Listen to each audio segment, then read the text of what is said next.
Wait, I was digging up my nose. All right. We still don't get the podcast on time. Regular Nas over there laughing and giggling like a creep in his car. Wylson looking like a SoundCloud rapper. Brandon, you look like you just came from 8 Mile. And Chris, I can barely even see your face right now because it's distorted. What's up with your internet? I live in the farthest part of my house. Okay. What's good? Well, we should probably introduce ourselves. Yeah. Oh, yeah. I'm Brandon Killabh HR, and as always, did y'all really think that we would miss an episode? Like, we weren't missing an episode. No, we're here. Hit the notification button to be notified for your latest and the greatest episodes.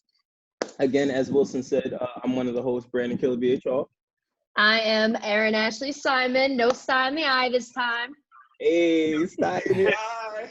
I'm regular Nas, aka Big Nazilla, live from the Freak Mobile.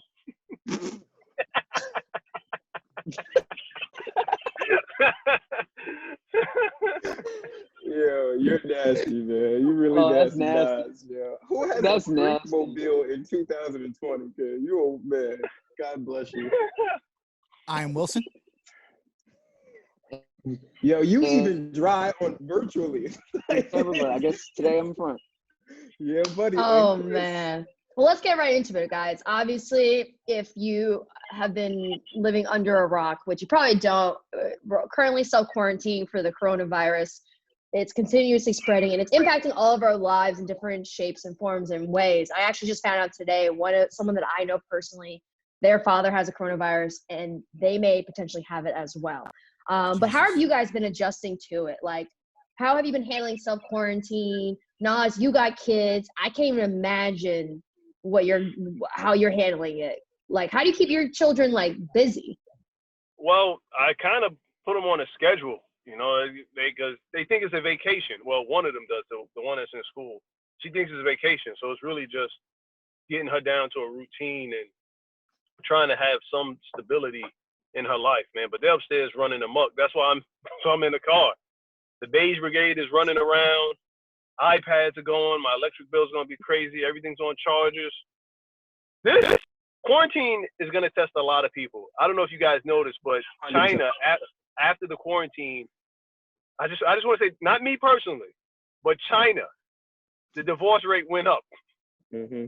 The divorce rate, when you're around somebody 24/7, it's a lot. It is a lot. I just put it like that. Yo, I recommend going for walks. I still try to keep my same routine. I wake up in the morning early just because I can't sleep anyway. I wake up and then go and I'll read a book, or I'll go walk. Work out outside. Just something to stay active. That's all I've been doing. Just doing a lot of reading and a lot of walking and just calisthenics. Because what else can you do? Yeah, I've been staying busy as well. I mean, I wake up early, I shower, I put on regular clothes, I grab my coffee, prior to Wylson always grabbing his coffee. That's another thing too. He always getting his drink on before our show, and whatever, water, coffee, whatever his poison choice is. Even at home, man, it's the greatest Oh, I'm thing talking about ever. I have to stay hydrated. Okay, guys. Hydration is key. Another thing that I've been doing is also been scheduling like interviews and calls and conversations. I've been consistently streaming online, playing video games online, and having content. I've been trying to put a content schedule and plan so that every day I'm doing something. And then working out, yes. I haven't, to be honest, I haven't gone outside yet. I have yet to go outside. I'm going out just to go check on my parents and obviously bring my nephew and stuff like that. But I feel like for me, like we're busybodies, right? Like we're always out. This is the first time where I've been forced. Like I'm a homebody, but I like the option to be a homebody and then go do work or go do something. I don't like the fact that I'm a homebody and I'm forced to be a homebody. I'm gonna go insane, and we only on day 4 or 5, whatever it is. Like this shit is a lot. Man, I went to the grocery store this morning. Man, you could just see the panic, the calm panic in people's faces as they even walk around like the grocery store. Like, you know what I'm saying? That was the other thing. I went to get my parents' breakfast, and I go to this bagel shop all the time. And normally this bagel shop is packed. It was packed like how it normally was, but it was weird packed. Like everyone was all over the place. Like someone was like maybe like right here. Someone was all the way down the other area. And you could see where we all was just on some like, yo, you stay over there. I'm gonna stay over here. We all gonna be good. A guy came over to try to go into the vending machine or whatever, and like get a drink or whatever. He kind of looked at me like, and I was like, "You trying to go over there?" He's like, "Yeah." I was like, "All right, let me just move over first." Like, it's just, but it's crazy. Like, I feel like it's a movie. Like, is it just me? Like, does anybody else just feel like this is something out of a movie? Man, let me tell you something. I saw a store clerk had told one customer that that there's only one toilet paper roll per person. This other guy heard it. His face lit up, but it wasn't like he lit up with joy. He lit up with craziness. Yeah. Like I could see the look in his eye made me feel like I'm unprepared for this situation. Yeah. You know what I'm saying? I need a shotgun. It's crazy. It's It's also crazy how even after when everything gets back to normal, when it gets back to normal, we never know. We could be a whole year. We don't know. And when things get back to normal, do you know that it's going to be a while until people would want to shake hands, until people want to hug, until people want to do any sort of like touch to touch kind of communication or anything like that? It's going to be a long time until we have that again and have that be normal. Yeah, I agree too. But my thing is now, what will normal be? Like I was watching, or I wanted to watch Judge Dredd. You remember in Judge Dredd where he comes back and there's no touching or no anything. Like when they went to go meet each other, they went like this and did that little weird hand gesture thing that they did and had like the virtual sex and all this other stuff. Negro, Or Demolition Man? Demolition Man. So I knew I was confusing it. Same character, but you know what I mean. But Demolition Man, I thought about that. Like, yo, are we headed towards that? Like, really think about it. We already have the whole elbow thing. I don't know if y'all do that, but I've been out and everyone's like, oh, nope, here you go. Like, do y'all think we're going there with this? Real quick, you're better than me because I've been giving people what's good. Yo, no elbows, no handshakes. I don't touch me. Y'all know how I get. Don't touch me. You're weird anyway. The only reason I even did the elbow is simply because it was my old basketball coach. That's the only reason. Like, oh my God. And then even I was like, yeah. He's like, yeah. But I just feel like this whole thing is something out of a movie to me. Like, who would have ever thought, you know, and y'all know me, I love like zombie movies and all that weird stuff. I would have never thought that we would be really dealing with some sort of virus that is plaguing the world and traveling faster than what they anticipated. The mortality rate is of something that they've never seen before with this, and I think that that's what's alarming. What do you guys think about that? Do you guys know how that works, mortality rates, and how this is different from anything else that we face? Yeah, it's our ignorance though. I think that's the problem, because if you look at history, there's been pandemics and epidemics like this, right? Before you had the Spanish flu, and even before, some people even like look at how the scared approach even towards HIV/AIDS when they didn't know how you can get it or anything like that. And historically, this happens. I mean, Bill Gates even said it 4 years ago in a video. He said, we are not prepared for a pandemic. We're not. And it's been shown throughout history with other viruses, bubonic plague and a few others, you know, diseases and stuff like that. This happens in cycles. We're not prepared for it, and we were not prepared for it. And I think sometimes we are a world, and also we are people that we don't plan. We just react, and that's the problem. And it's biting us in the ass right now, because we didn't even try to plan, try to even react on time. And because we haven't seen anything like this extremely in our lifetime, people didn't take it seriously. And then now look, it was a little late. We can still, I mean, I'm positive, feel like we can fix this, or at least curb it as much as possible. But also we reacted late when we shouldn't have. Yeah, I agree. The other thing, to your point, is the whole ignorance thing, right? Like everyone, Wylson brought up a point before in pre-production where we talked about the whole mask thing. There's so many different perceptions about masks and bandanas and what you can and cannot wear. To his point, that doesn't matter, because if you look at the news, originally they said, hey, you guys, we need to wear masks.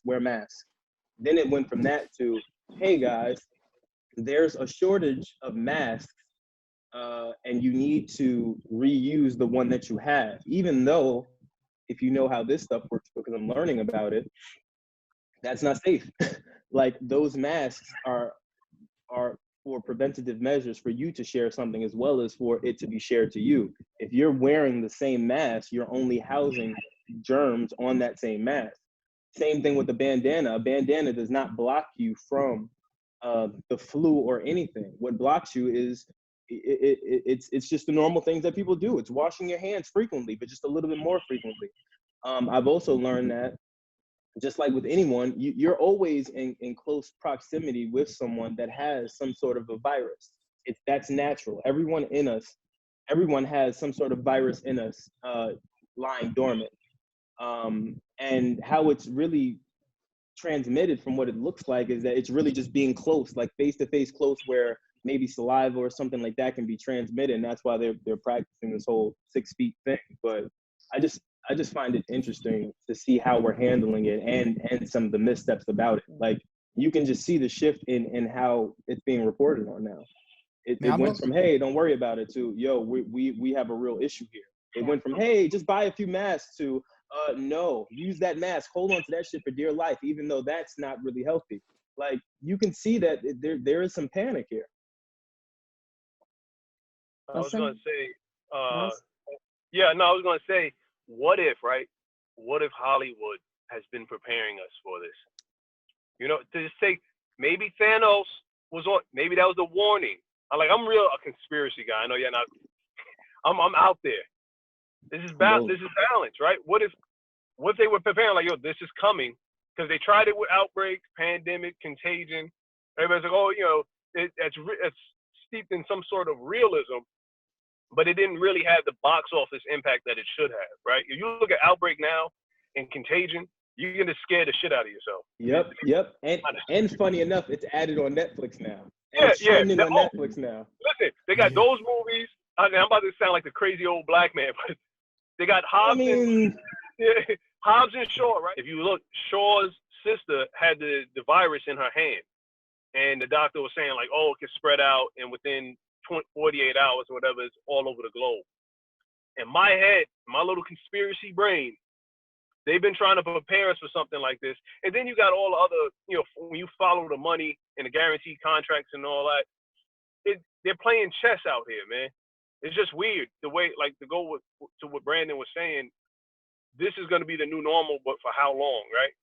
And April is really going to be the kind of barometer in which we're going to go by. Because if shit is not getting better by the end of April and we start trickling into June and July, the ripple effects this is going to be crazy. I've never seen a governor in Cuomo suspend mortgage payments for 3 months. Yeah, no. They know what's gonna happen. Let me tell y'all the impact of this, yo. And that's why this is really, really serious. Even I'm taking it more serious. I'm cutting back spending. I'm doing everything. Is because what happens is the stock market crashes.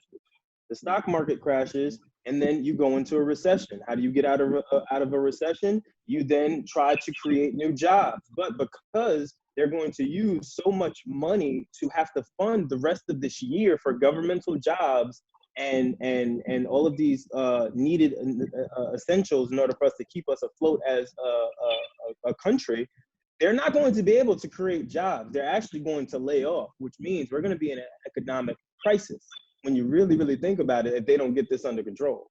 Well, I'm sorry, Gay. This is also, it's kind of a gruesome thing, but depending on also how many people pass from this, those jobs will need to be filled. Those roles are going to have to be filled. Yep. Wylson, what are some of your thoughts? Mm-hmm. I mean, I'm just waiting for them to say that this virus mutated in some type of way, man. and it's not what we thought it was, and then all of a sudden it's killing people, or all the people that died from it, that was normal, and the people that survived will live forever. So when they die, they come back to life. Yeah, but that's the other thing I have with my questions, man. Like what? it's certain. I'm just theorizing. I thought we were theorizing the future. No, I don't know. The only question I really have that no one can seem to answer is the fact that how does this work, right? Is it, hey, you catch the virus and then you're immune to it? You've built up an immunity because they say it works similar to the flu or the common cold. Or do you catch this thing and you beat it, and then now it makes you even more susceptible to catching it again, or you never catch it again? Like they're not sharing information, at least from what I'm seeing. If you're looking at the news, I'm not learning anything really new from the news outside of, hey, this is bad, hey, we need to wash our hands, etc. Yeah. Listen, man. I'm sorry. No, go, Nas. It's damn. I lost my train of thought now. Because now. That's going. Are you still thinking about what Wylson said? It's weighing on you now, right? I'm trying to put it together, but the harsh reality is that's what I wanted to say. The best thing to get out of the recession is going to be what Cuomo did, suspending mortgage payments for renters like myself. Is all right. You don't have to pay your rent for 3 months. That way, that extra income, we can go out and start spending again. Once you start spending again, the engines of the economic machine, it starts pumping again. Mm-hmm. It's just a fine balance, and quiet as kept. And I know y'all gonna kill me. I know the people say, "Yo, conservative Nas." Trump did the right thing in closing off the airports. He did the right thing. He did. I think now he's starting to realize the seriousness of this pandemic. Again, if you notice how the press conferences are set up, he can't articulate what it is that's happening behind the scenes. That's why he has that whole army in back of him. If you ever notice, anytime there's a tough question, you see somebody get up and say, I got it, or he'll turn to the side and say, hey, just answer this for me. That's the problem right there, is that he's ignorant to it. And that's okay. This is his first run. I think this is everyone's first run. But to your point, I think once he realized that this was really a pandemic, and he started his narrative change on press conferences from, hey, this isn't, that serious, to, hey, this is really bad. That's when you started to see him start to make those changes, like the airport. You're being very nice. You're being very nice about that. I am. Just because in 2020 I'm trying to change my life. He's not well equipped. Just say that. He's just not well equipped for this situation. Personally, I'd rather him step aside and defer to an expert. Yeah, if I'm keeping it above, he's not equipped. He's not equipped to handle this. He's never been equipped to do it. He does not know what he's doing. You can see it that even in press conferences, he gets very flustered when confronted by reporters with difficult questions. And I just sometimes not difficult questions either. Or it's just very simple questions that he should be able to answer. Well, the person that I think that's doing the best job, I was talking about this with my parents yesterday, is Cuomo. Governor Cuomo, I think, is doing a great job of explaining, like, hey, this is the strategy. This is how we're thinking. This is what we're doing. This is why we're doing it. And this is what you should avoid. This is why you know what I mean? Like, he's giving at least some sort of direction, whether it makes sense or not. At least I feel more comfortable. He's in a whole different position, though. Trump has to speak to the world. So he's dealing with a situation, and you got to give him, you got to take a step back and you got to look at it like this. No president ever had to deal with anything like this. No. I would say the closest thing would be the HIV/AIDS situation. That wasn't shut. That didn't shut down the NBA. Well, I'm not saying that it was shut down, but what I'm saying in the sense of having a virus or disease that people just don't know anything about. That's probably the closest thing in terms of the U.S. And that stands testimony to my point. As crazy as that was, it's nothing in comparison to this. Yeah, but even if there's no comparison, right? There still are procedures and things that could have been done. And I think it goes back to the fact that sometimes our US nationalism, our ignorance, and our egos get the best of us. And that's exactly what happened, because everyone was not taking it seriously. Why were they not taking it seriously? Because it was happening in China. It was happening in Italy. Oh, it's not going to come to the US soil at any point. And then look, it got here. And even when it was here, people are still going to beaches and saying, oh, it's not a big deal because my friend doesn't have it. Oh, it's not. Oh, the US is built off of independence and all this stuff. We are making this situation worse because it's our own sense of independence, our own nationalism, our ignorance that sped up the rate. It sped up people contracting this, and we should have had stronger quarantines, stronger restrictions, stronger things put into place to try to minimize as possible, and we did it. And so now everyone's reacting. That's what I'm saying. The problem is we are reacting. Well, for the most part, as a virus, except for the old people and people that already have pre-existing conditions, it's not really, it's not a deadly thing for most people. That's number one. Number two, if the president of the United States, right off the bat, before we really had a grasp of what this thing was, if he would have just stood up and he would have said, everybody stay in your house, nobody leave, there's a virus out there, you can get it.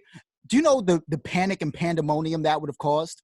I agree. People would have got trampled at the grocery store. The panic that's already happening right now, with people stealing toilet paper and stuff, doing ridiculous things, breaking into packages just so they can get items. It's already happening. That's so imagine if they weren't eased into that. Yeah, you ease into it by shutting down transportation. I'm not saying drop everything and do everything now, but there's certain things that they could have been implementing already. Restricting international flights starting now. Well, here goes my I guess my underlying point. I don't feel like it's okay to get at the president or the way how it was handled when nobody else ever had to deal with anything like this. No, but that's the difference. And that's where I disagree. That's where I disagree. Number one, he's the president. It's your job. You got put into that position to make those one-way kind of decisions that are very, very tough decisions for one man to make. He's the leader of the free world. Let's be clear on that. That's number one. Number two. First off, that's ridiculous in itself. It's the job, though. It's the job. I know. It's the same way if you're a cop or if you're a fireman. You know what the job is. You know you're putting your life on the line every day. You know what you're getting into. I understand. You know you're getting sworn in. But in this case, nobody knows that they're getting into this. Nobody ever saw this coming, Brandon. But let me be clear. No, let me be clear with you. Yeah. Yes, they do. Yes, they do. Number one, let's be clear.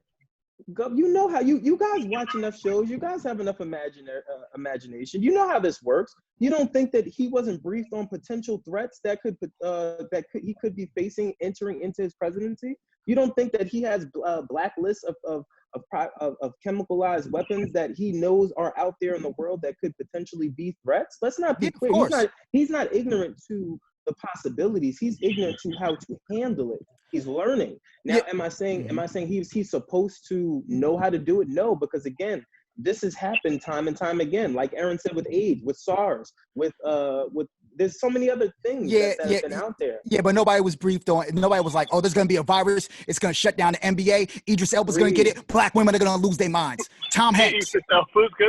Nobody did anything. He wasn't briefed on that. And you're right, but the difference is, again, he's the president. He should have taken this seriously, having the information and the access that he does, being an elected and government official is what I'm saying. Well, I think that's the scary part, though. I think even the experts are still looking at this virus and are confused. Because but that's the thing. They've done testing. So what the other thing I've seen is it's little things. They've said that the virus doesn't stay on hard surfaces or metal surfaces for more than 12 seconds. They said that it is often transmitted in hand-to-hand or interactions. But also when you mention like AIDS and SARS and all that, you can go to the hospital and get checked out. With this, if you feel something, you can't. Now, and that's the thing. And that's why, again, for me, I'm 50-50. I'm 50-50 with it. I understand the mishaps because I think we all made mishaps. Even for me as a person, I didn't take this serious. We talked about this on the last time we all saw each other. I don't think any of us took this serious. Our own ignorance. It was our own ignorance. That's I called it a trendy disease. No, but that's why I was clapping when he was talking. She hit the nail on the head. Our own ignorance is what has led us here to be in this situation. That's why you see these press conferences where they're saying, hey guys, millennials, this is really your job. Stay home. We're telling you this for a reason. You guys are the active ones. Yeah, but I feel you, but all I'm saying is I don't think that this is the time to pile up on Trump. That's all I'm saying. No, no one's saying that. We're not piling up on him, but we do have every right to criticize how he and the rest of our political officials have been handling this situation. I don't think anybody would handle this correctly. I think Obama would have been in the same position. No, you're bugging. Go look at Hillary's tweets. They all of the elder statesmen or older elected officials, crooked Hillary, or people that were trying to run for government or for trying to run for presidency, they all have tweeted him and messaged him. Look at Hillary's tweet. She said, "Hey, let me make this easy for you. Shut down the airports and create vaccine centers." They've been trying to guide him. Yeah, but vaccine. We don't even have a vaccine for it yet. Hold on. No, but go nuts. Go. Hold on. Let's just before you start. When you implement things like that, when you're shutting down airports and things like that, you really got to look at the economical cost. You're putting people out of jobs. How are you gonna recuperate? Because the airline, even though they charge us for an astronomical amount of money for bags, for extra leg room, and now they're crying that they need money. How you have to look at the ripple effects of the economics behind it all. President Trump, he could have did stuff probably like a month or two earlier, but then again, China did lie, and they killed the doctor that was out there letting information out. Mm-hmm. So their mishandling of certain information led to the chain of events that the way Trump handled things. He could have did things a little better, but under the circumstances, he did the best that he could. Now, this is a testament to outsourcing. We need factory jobs back here. We need to create things here. All our pharmaceuticals and all our medical supplies come from China. If China's not moving, we're not moving. So when you have shortages of supplies, they say, oh, we need masks. I say, yeah, we have stuff in the reserves. We have ventilators in the reserves, but the reserves are only equipped to handle but so much. Mm-hmm. So then when you hear the shortage, it's just like, okay, yeah, we need to re-up on our reserves before we can send this stuff out. And you said that the virus can only live on certain material for 12 seconds. This is very important for our listeners you got to check with the CDC, because there's a lot of misinformation. Like you heard 12 seconds. I heard it can live on metal for up to 9 hours. It's also more so airborne. That's what the big danger is. Yeah. Yeah. So we have. I'm imploring all of our listeners and ourselves too. Check with the CDC. Check because there's a lot of misinformation, like that big ass rumor that black people can't get it. Clearly, Idris Elba is black. The dude in Ohio that's sitting in the ICU is a black man. Africa has cases. Mm-hmm. Yeah. So we have to be aware and do our due diligence and do our research, so we can know what the facts and the myths. Now, as far as the millennials, I was just talking to some people from my old college. If I'm 19, 20, and I'm back in Old Westbury, and they told me I can't leave, and I'd already then visited the liquor store because that's essential. You got it. And I may or may not have bought 100 bottles, so about $5, and walked out with my North Face clinking. It's gonna be real hard for me to sit in that dorm room when I know, Jane Smith is right across the campus, and she's sitting in the dorm room, and I got drinks, and the old Nazim might come out. So it's kind of hard. We have to emphasize to the 19 and 20-year-old, like, you may not die, but you're gonna end up in the ICU. And if there are no beds in the ICU, and you need to be in the ICU, you're gonna be screwed for life, because it's blocking up your lungs, and it's gonna destroy you. You don't want to fight that battle. No, I mean, that's all I had. Nas, I want to add something to that too. Also, what they're saying is that some of these young kids, they actually are ending up having to be on ventilators because they were vaping and they were doing things that were already affecting their lungs. So just because they're young does not mean that they're healthy enough to be able to battle this virus because of the pre-existing decisions that they made before. And then also going back to what you guys were saying, Nas, like Wylson, Nas, I agree with you guys are saying, but also like all the things that you said could have happened from an economic standpoint if they shut the airports down and everything, it's already happening, right? Yeah. And I think that I would rather have had this shutdown stuff earlier with the hopes that there's a lower rate increase than for us to wait and it's spreading and we don't even have enough equipment to test. So the number keeps going up every single day because we're finding new cases because we can't test. There's people walking around who have it and they don't even realize that they have it. And so I think that and this is not just a Trump thing. I think this is just showing as human beings, we think that we're invincible. We think that we know everything. We are our worst enemy. And this virus is showing the worst side of who we are as human beings in all facets and in all ways. And we need to either come together and figure it out, or honestly, it's just going to be like the Purge movie out here at a certain point. It's going to be The Walking Dead. The other thing that I think about though, this also tells you a lot about companies, right? Like you see how certain companies are shifting. You like even us, we're shifting, right? Like normally we would be in person shooting this episode, but we're shifting. It also lets you know. It also I think is pulling the rug from underneath or pulling the cover from over some of those companies that maybe you had a lot of respect for and that you see that they aren't really caring for their employees. And then the other thing I think about is like how everything is changing and going to work from home. Like I think it'll start to show a lot of the jobs that maybe are required in office or that require maybe hands-on expertise that maybe it's not needed. Like what does that say for our jobs moving forward as well? You know what I mean? Like how is this going to affect us even if we bounce back from this? Like there's a lot to think about like this. A lot of layoffs, a lot of job shifts, a lot of job recs being altered. Like it's just a lot with it. So what do you guys think about the job status and everything? I think I just want to get this point out real quick so Wylson and Erin can talk. I think a lot of changes could be made, right?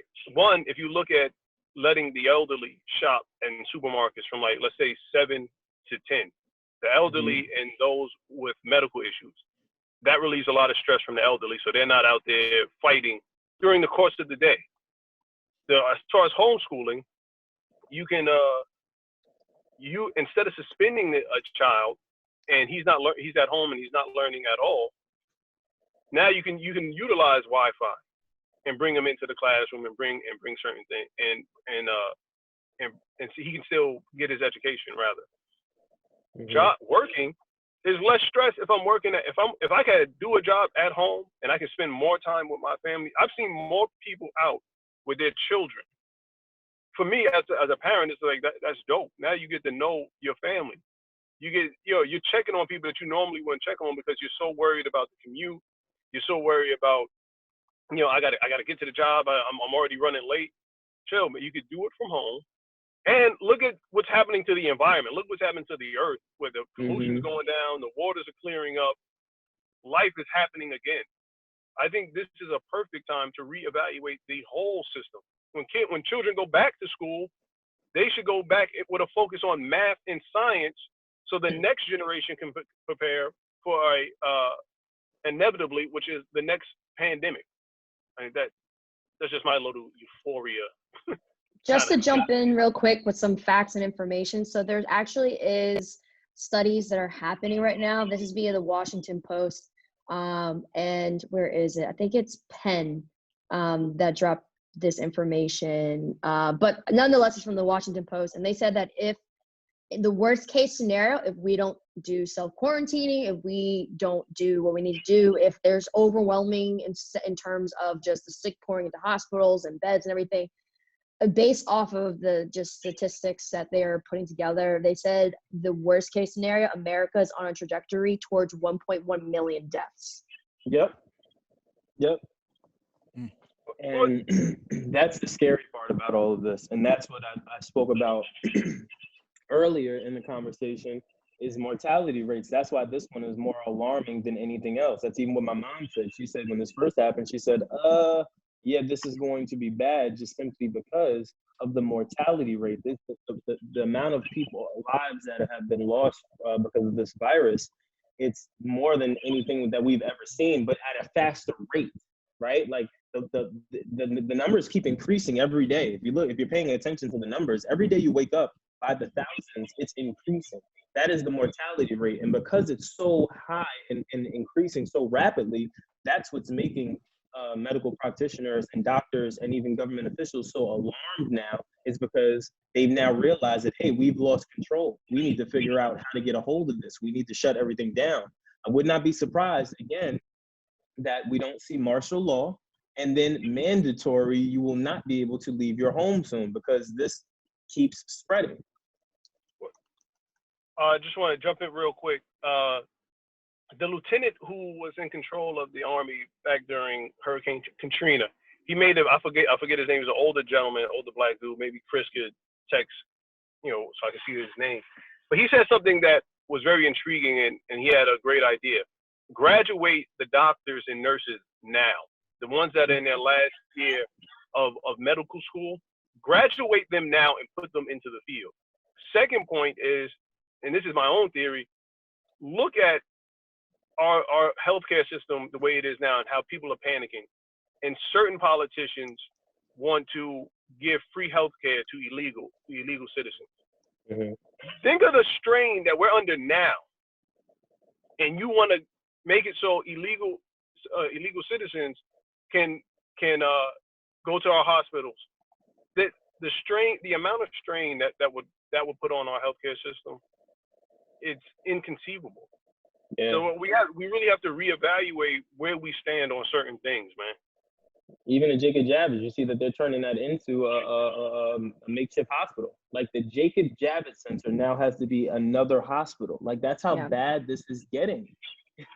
That's some shit you see in The Division, E, or y'all that play video games. That's some Division shit where City Hall or whatever it is, I can't think where it is in New York, but that whole thing that used to be the post office or whatever it is now like the home base for the Division.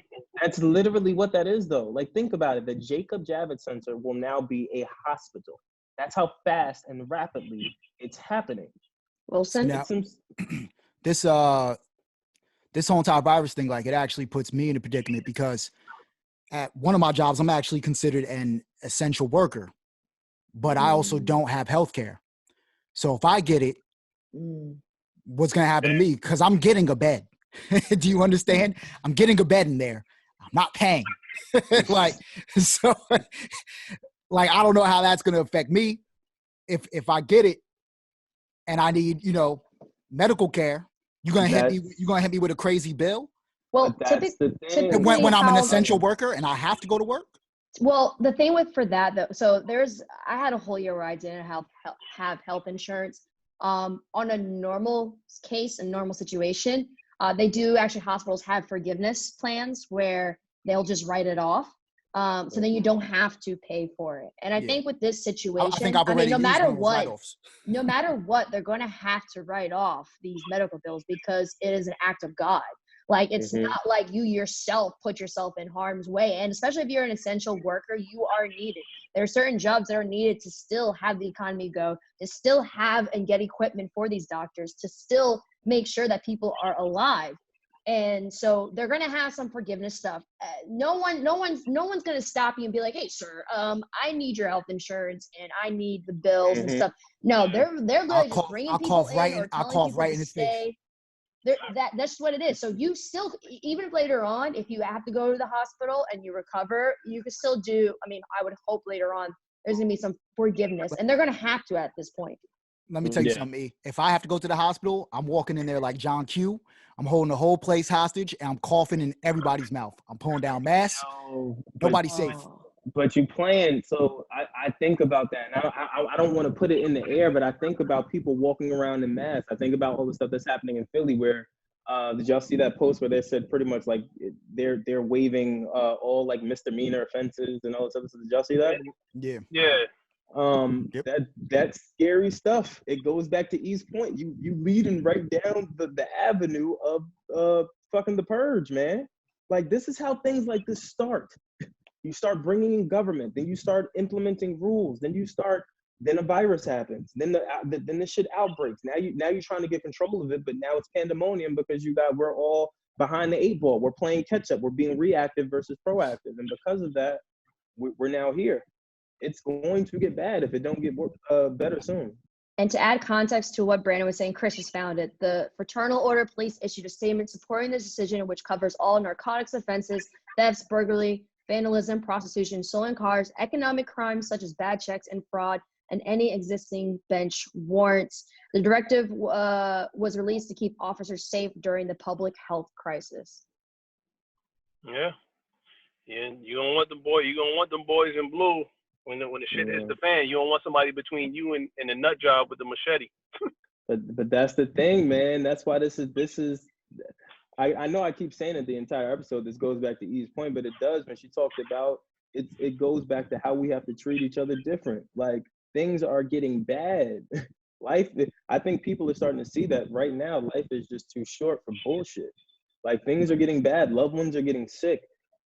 Clearly, the government is concerned. They're having a press conference. When have you ever seen the government have the press conference damn near every hour almost? Like, as soon as there's an update, they're now, hey, we're holding a live press conference, right? Like, they know what it is. This is a major thing, and I think everyone should use their platforms and just try to educate, just try to be better people. I'm sorry, on a lighter note, I want to switch gears here. Protect yourselves and your loved ones. Put the cameras down when you're home quarantined.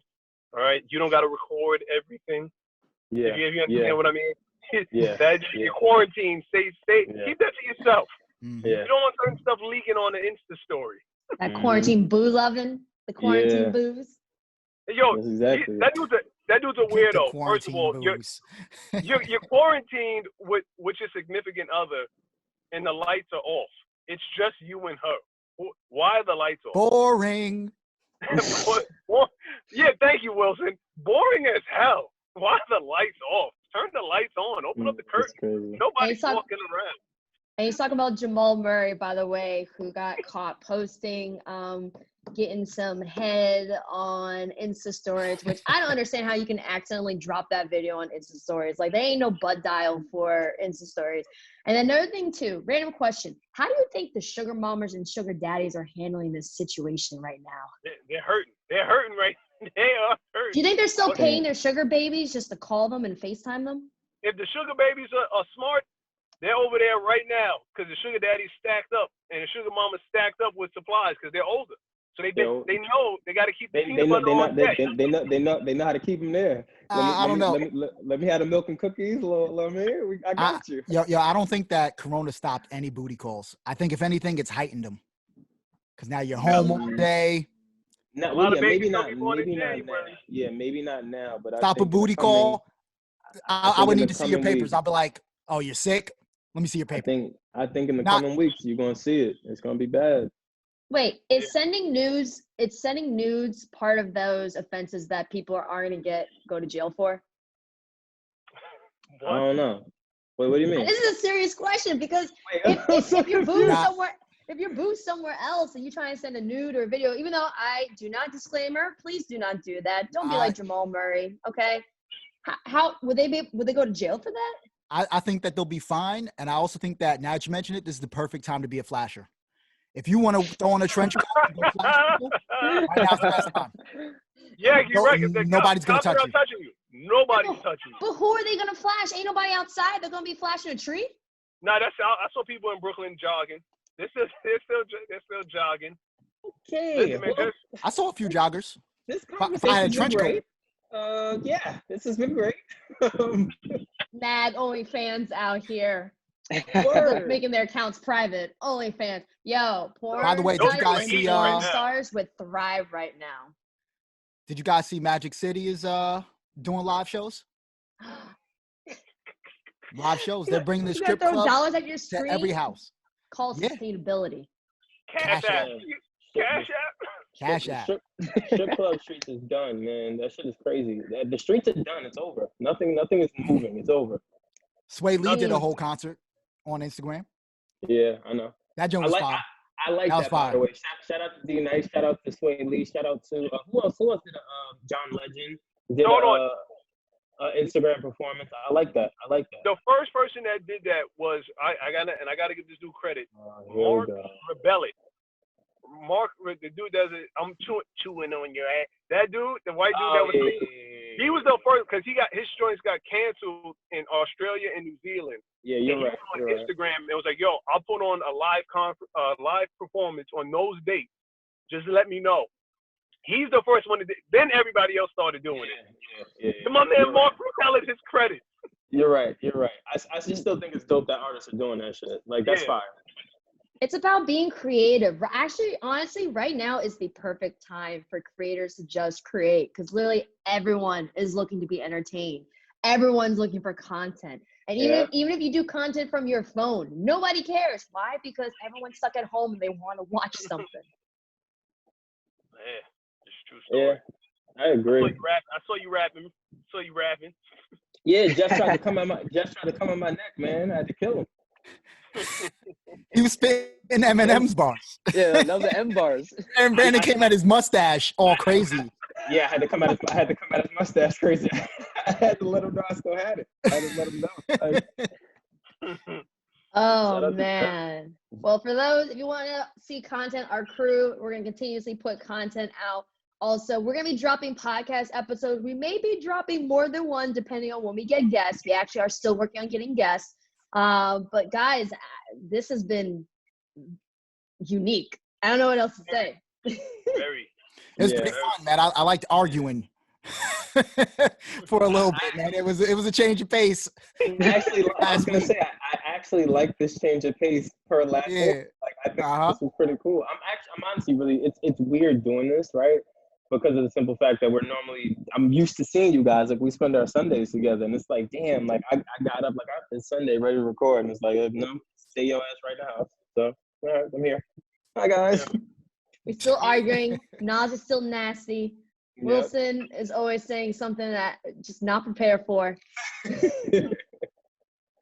You're doing research, and I'm always late to try to with tech shit to try to get on to log on. And man, listen to all our listeners, man. Just do your research, separate the myths from the facts. Yeah. And social distancing is a necessity.